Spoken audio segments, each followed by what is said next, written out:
Bonjour à toutes, je suis Doriane, journaliste aux Nouvelles Esthétiques et Spa de Beauté, les médias de référence pour les professionnels de la beauté et du bien-être. Vous écoutez Objectif Réussite, le podcast 100% terrain, pensé pour celles qui veulent faire évoluer leur institut avec clarté, ambition et sérénité.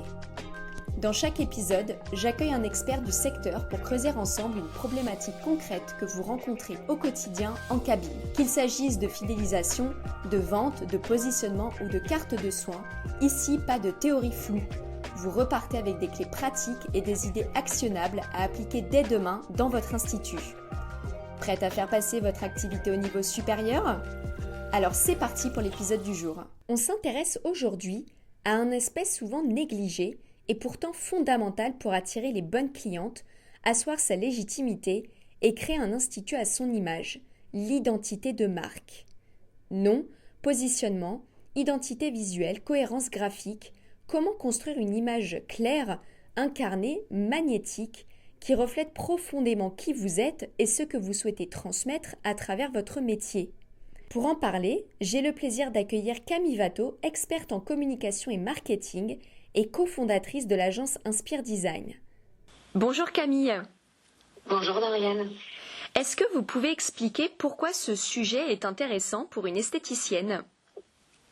Alors c'est vrai que on est à l'heure d'aujourd'hui dans un secteur d'activité du bien-être qui peut être aux yeux des clients très redondant, ou en tout cas où les prestations peuvent sembler interchangeables parce que la clientèle n'est pas expérimentée comme nous, et donc on a et c'est rendu essentiel ce besoin d'avoir une identité qui devienne un levier d'attraction, de fidélisation, et qui puisse apporter une réelle valorisation à l'expérience client.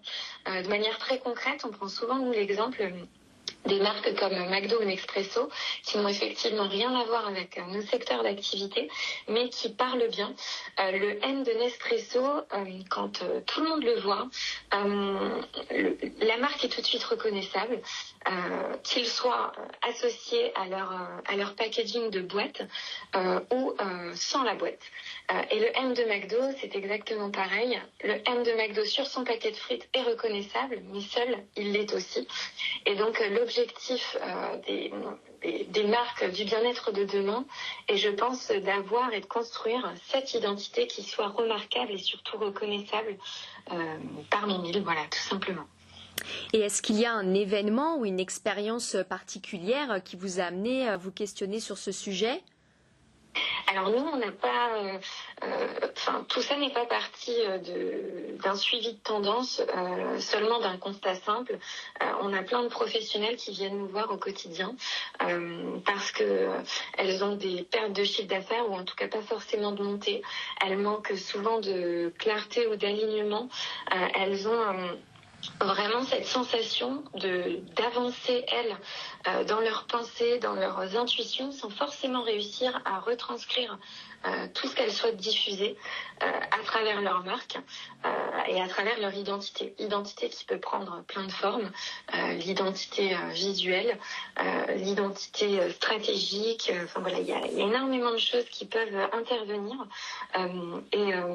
et c'est souvent via ce constat que l'on intervient ensuite pour essayer de définir au final si le vrai point de blocage n'est pas tout simplement le fait que l'identité de marque reste floue et non incarnée. Et alors, qu'est-ce que vous conseillez à ces marques qui vous approchent, les instituts de beauté également, de mettre en place ? Alors concrètement, je pense que pour avoir une identité visuelle, une identité de marque qui soit profonde, il faut avant tout revenir à l'essentiel, c'est-à-dire nous en tant que créateurs. L'identité de votre institut, de votre centre ne doit pas naître d'une tendance, ça doit vraiment être une vérité intime que vous ressentez au plus profond de vous. Concrètement, la question qui résume le tout, c'est qu'est-ce que je veux vraiment vivre à travers mon métier, et ça ne veut pas dire qu'est-ce que je dois faire ou qu'est-ce que je suis tenue de faire ou qu'est-ce qu'on attend de moi, mais réellement, voilà, qu'est-ce que je choisis de créer et de diffuser pour moi, pour mes clientes, pour mon entreprise. Donc avant toute chose, l'étape 1, c'est vraiment de pouvoir profiter d'une phase d'introspection très profonde pour s'assurer d'un vrai changement sur la durée. Donc, étape 1 qu'on vous conseille, refaire le point sur vous, sur vos besoins, sur vos objectifs. Et ça va bien au-delà de faire le point sur un objectif marketing ou de définir ce que les coachs pourraient appeler le pourquoi. Mais vraiment, de savoir comment votre activité peut nourrir votre quotidien et non peut le handicaper, parce que généralement quand on a la tête prise dans le guidon, c'est plutôt le feedback qu'on nous fait au quotidien. Et donc ça veut dire qu'on propose des prestations que l'on aime, par exemple. Effectivement, le but avant tout de tout ce remaniement et de toute cette introspection, c'est de se dire quelles sont les prestations qui me parlent réellement, quelle est la prise en charge qui me parle réellement, quel est le mode de vie qui me parle réellement aussi.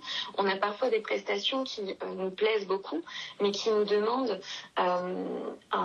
vraiment une intention régulière, quotidienne, et surtout des grosses contraintes temporelles qui ne correspondent pas forcément à ce dont on a besoin, parce que notre vie de famille à côté attend, parce qu'on a d'autres impératifs aussi.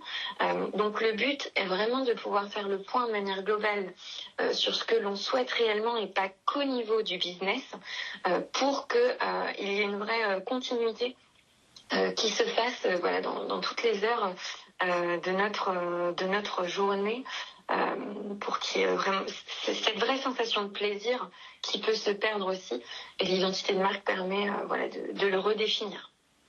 Et alors ensuite, une fois qu'on a fait ce point, cette introspection sur soi, sur ce qu'on veut, qu'est-ce qu'on fait ? Quelle est l'étape numéro 2 ? L'étape numéro 2, pour moi, c'est celle qui découle naturellement de votre introspection, c'est de construire une identité visuelle stratégique.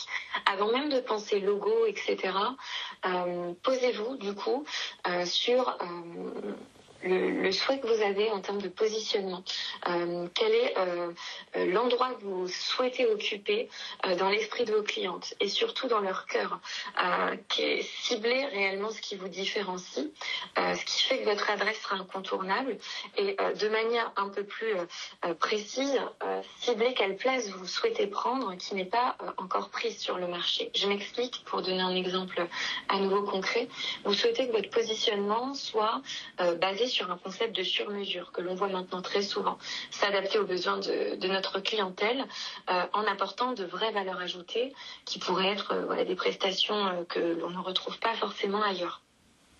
Votre prise en charge est du coup basée sur ce sur-mesure, mais votre cliente l'entend énormément dorénavant, parce que c'est un levier qui est activé par beaucoup de professionnels sur le marché. Pousser la question en essayant de cibler une place qui n'est pas encore prise dans ce sur-mesure, et non pas simplement d'identifier le sur-mesure comme étant votre clé de positionnement, parce qu'à l'heure d'aujourd'hui, ça ne suffirait pas. Et donc les clés concrètes que nous mettons en place avec nos clients, c'est ce qu'on appelle la leçon de prestige. C'est un exercice qui est pour le coup très fort et qui vous emmène généralement à réfléchir à cette fameuse place qui n'est pas encore prise sur le marché. On a toutes et tous, en tant que professionnels, mais aussi en tant que consommateurs, des souvenirs d'événements qui nous ont marqués. Un événement offert par un professionnel. Ça pourrait être une belle expérience dans un restaurant gastronomique, un hôtel spa qui nous a marqué par sa prise en charge, et surtout par les surprises qu'il avait amenées dans tout le parcours que vous avez eu à découvrir avec lui. Ces leçons de prestige-là, il faut les identifier. Généralement, on en demande 3. Trois expériences de vie qui vous ont marqué, qui restent à l'heure d'aujourd'hui un souvenir pour vous. Et une fois qu'elles sont déterminées, essayez de réfléchir à des éléments qui ont fait que cette expérience était justement importante pour vous, qu'elle a résonné en vous, dans vos valeurs, ou justement dans un coin de votre tête comme étant importante, prestigieuse, renommée, innovante.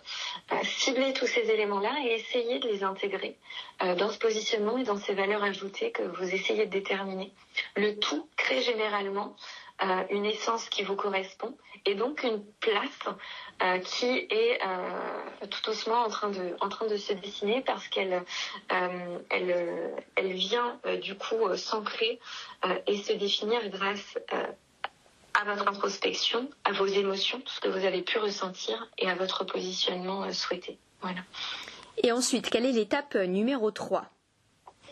L'étape numéro 3, c'est de passer à la création de cette fameuse identité visuelle, parce qu'elle reste quand même le corps de toute la stratégie que l'on peut diffuser.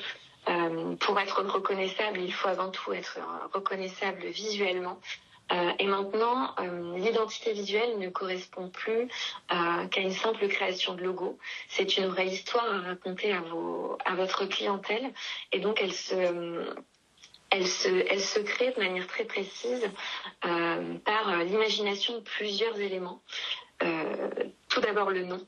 Est-ce que le nom de votre entreprise reste cohérent dans le cas où vous aviez déjà une activité, et la création du nom dans le cas où il s'agit d'une nouvelle.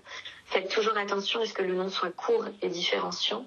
Évitez les formules répétées comme des mots qui peuvent intégrer le mot douceur, passion, qui sont des mots qui, par exemple, sont réutilisés très souvent dorénavant dans nos métiers.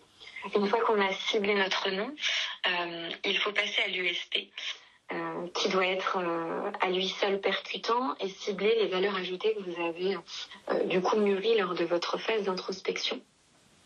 On a ensuite le logo, ce fameux logo auquel on pense tous. Alors un logo c'est très bien, mais généralement il ne suffit pas. Il est important de travailler un logo principal et ses déclinaisons, ce que nous on appellerait des logos secondaires, c'est-à-dire des logos qui sont issus de votre logo principal mais qui prennent une autre forme, d'autres couleurs, d'autres tournures pour pouvoir s'adapter à tous les supports que vous allez utiliser, parce que certains logos ne sont pas forcément adaptés à des stories Instagram ou à des newsletters par exemple. On vient ensuite déterminer les couleurs, une belle palette de couleurs variées, contrastées. Dans l'idéal, je vous conseille d'en sélectionner 5, des nuances. Dans le cas où vous aimez les couleurs neutres, issues de matières naturelles, parce qu'on sait que beaucoup de concepts dans nos métiers maintenant sont issus du nude et de tous ces éléments bruts. Pensez à rajouter une petite couleur twist pour ne pas vous fondre dans une masse. Une couleur différenciante qui sera utilisée à bon escient, que de manière très ponctuelle, mais qui vous permettra de créer ce petit élément différenciant qui vous différenciera des autres professionnels qui ont eux aussi fait le choix de nuances légères et douces. Et pour finir, le choix de belle typographie ou d'un bel élément graphique, une illustration.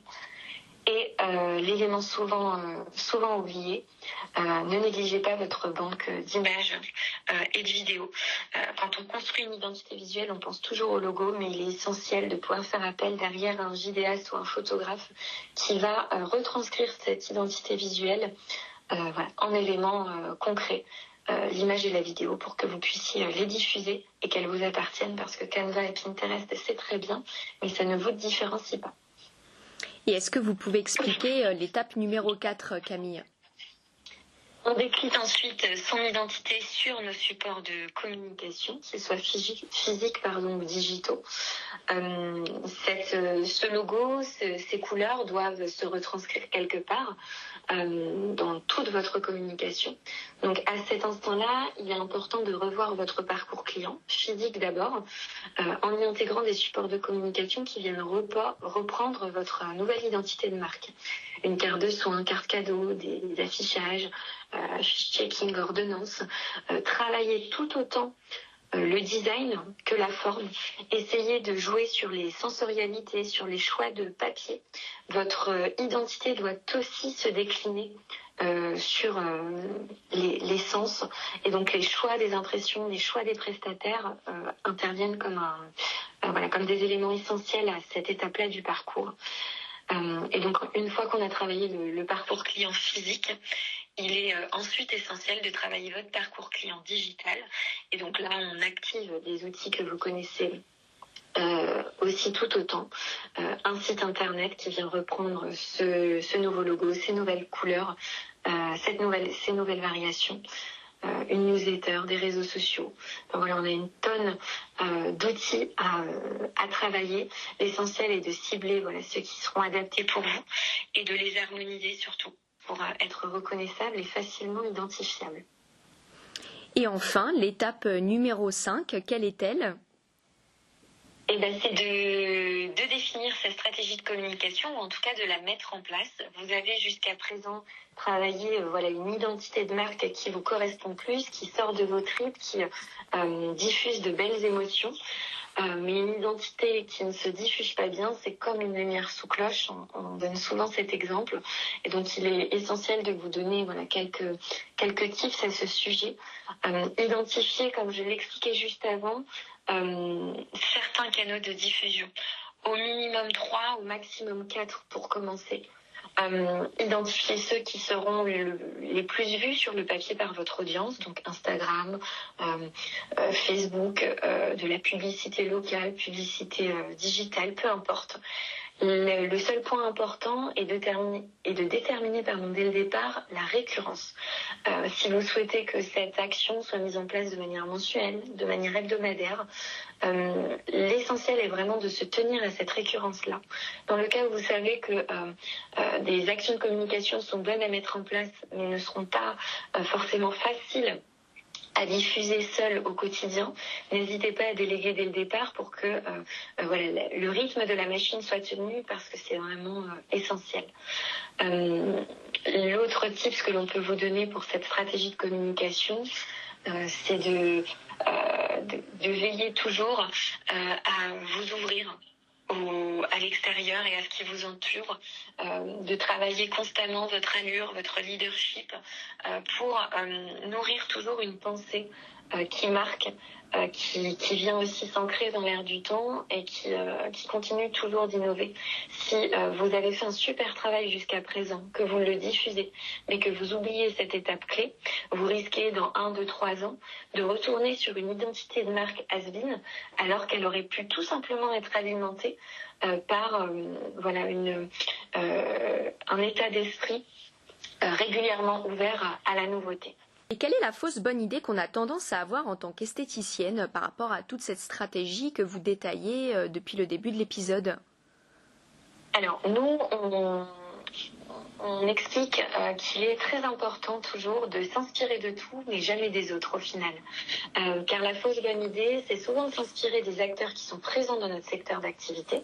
Donc là, d'autres instituts de bien-être ou d'autres maisons de soins qui pratiquent souvent les mêmes soins que nous, parce qu'on se dit que c'est des bons marqueurs que c'est des bons marqueurs d'inspiration. Or, ce qui est essentiel pour diffuser une belle essence novatrice et qui vient surtout du plus profond de vous, c'est de pouvoir s'inspirer d'autres secteurs d'activité qui partagent par contre les mêmes valeurs que vous. Pour rejoindre les exemples que je citais au départ, un restaurant gastronomique, une belle maison hôtelière, un centre de sport qui est réputé pour sa qualité de parcours client. Ouvrez-vous à des secteurs d'activité qui ne vous ressemblent pas, pour venir puiser des codes qui fonctionnent ailleurs mais qui ne sont pas encore présents dans le marché du bien-être, pour que vous puissiez, vous, en tant que précurseur, les initier. Vous l'aurez compris, clarifier l'identité de son statut, ce n'est pas juste refaire son logo ou changer ses couleurs, c'est un vrai travail de fond, un retour à soi, une reconnexion à sa vision, à ses valeurs et à ce que l'on souhaite vraiment offrir à ses clientes.